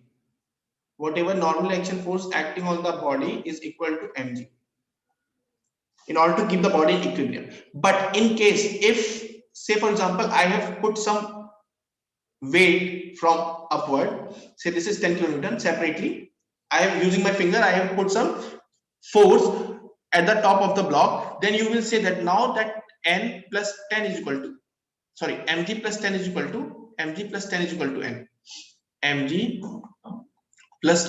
is equal to n. So n do not remains equal to mg always, and static friction is proportional to, or the limiting value of static friction is proportional to mg only. Sorry, is proportional to n only. So you should be very careful that which of the equation you are going to use. So the equation C is correct equation.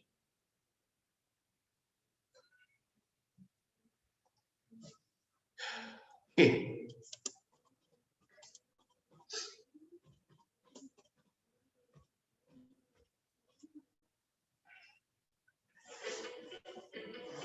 Now we should understand this.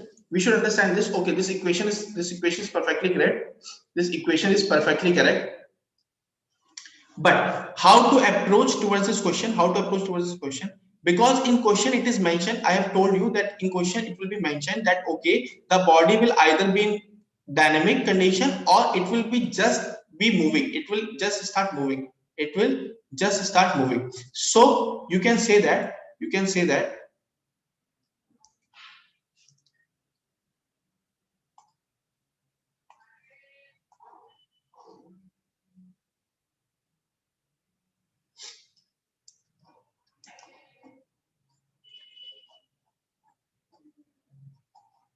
You can say that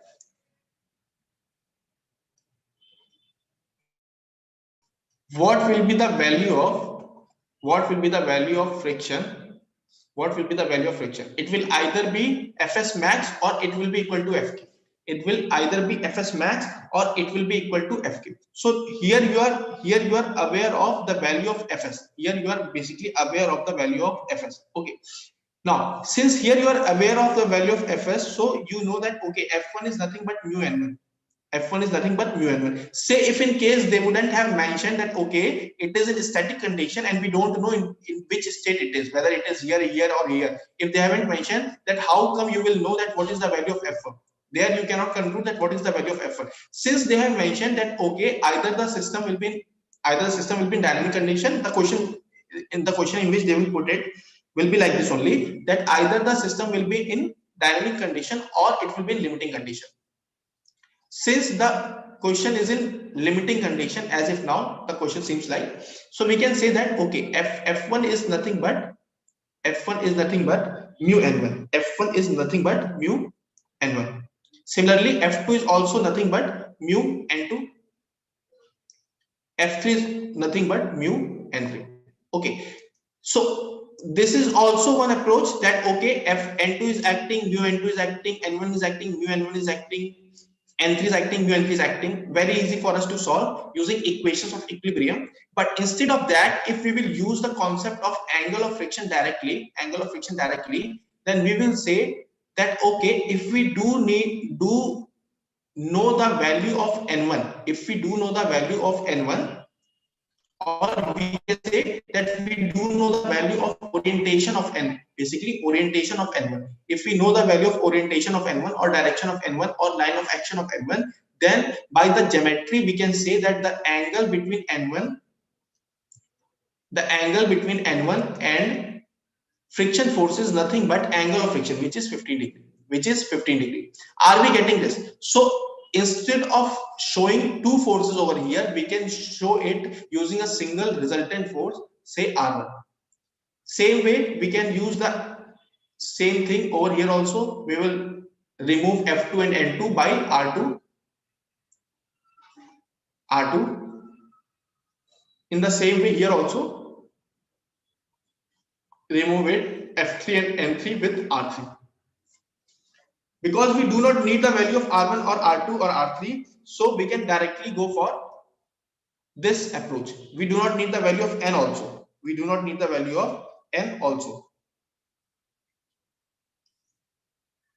Are we clear about this? So if we are going to draw the free body diagram of say A, then how the free FBD of A will appear? Just see here. One weight of 20 kilonewton is acting vertically downward.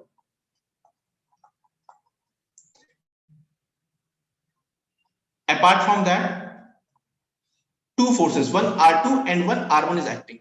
Now R1 is acting at an angle 15 degree with the horizontal. R1 is acting at an angle 15 degree with the horizontal. Very good. What about R2? R2 is acting at an angle. R2 is acting at an angle 15 degree from the N2. R2 is acting at an angle 15 degree from N2. And what about N2? N2 is at what angle? N2 is at what angle from vertical? N2 is at what angle from vertical? So using geometry, you will find that okay, N2 is acting at an angle 20 degree from vertical.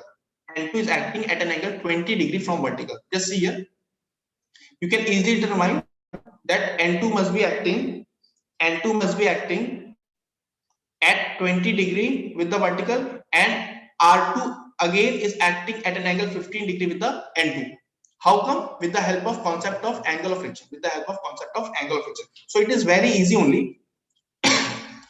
Once once you can find that okay, it seems like a bit complicated, but this is very easy. This is very easy approach. Only geometry is involved. Okay, so since N2 is at angle 20 degree from vertical and R2 is at angle 15 degree from N2, so you can directly say that okay, R2 is at angle 35 degree. R2 is at angle 35 degree from vertical. R2 is at angle 35 degree from vertical. Now we have to determine the value of R2 so that we can determine the value of R2 once and can go for the free body diagram of B and can determine the value of P again. Okay, so we can say that R2 upon 75 must be equal to R2 upon R2 upon sine 75 must be, because this angle will be 75 only. Sine 75 must be equal to 20 upon sine, this is 35, this is 15, which is 150, so this will become equal to 140. Okay, so this R2 becomes equal to 20 sine 75 divided by sine 140. So how much value we are getting? What is the value of R2 we are getting? What is the value of R2 we are getting? 30.05 kilonewton.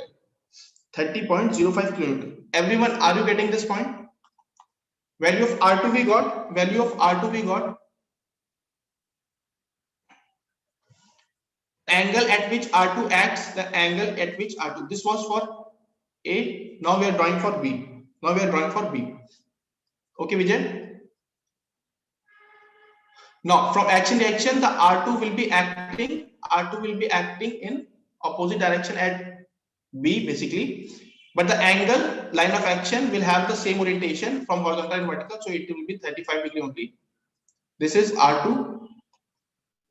Apart from that, a horizontal force P is acting, which we have to determine, which we have to ultimately determine. And apart from that, R3 is acting. R3 is also acting at 15 degree from vertical, because N3 itself is vertical. So you can say that okay, R3 is acting at an angle 15 degree from vertical. From here you can again go for Lami's equation directly. P upon sine, this is 35, this is 15, so this angle will become equal to how much? 130 degree.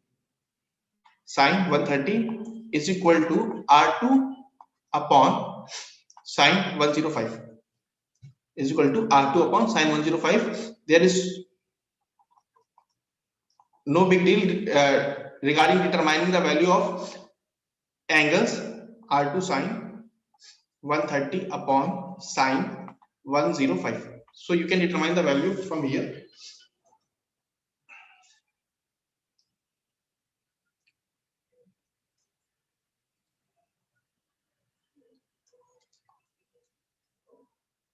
So the answer will be around 23.83. Everyone, are you getting this? 23.83 kilonewton. This will be your answer.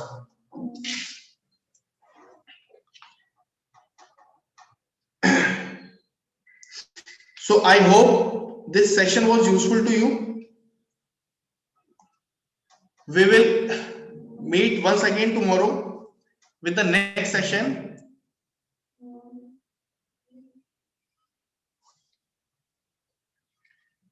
Okay. The problem was to determine the value of P. Krishna, the problem was to determine the value of P in order to move the wedge upward. In order to move the wedge upward. See here. In order to move the wedge upward. Then we have determined that what will be the direction of friction at various surfaces. What will be the direction of friction at various surfaces? Then we have used the concept of angle of friction. We have used the concept of angle of friction. Krishna, are we clear?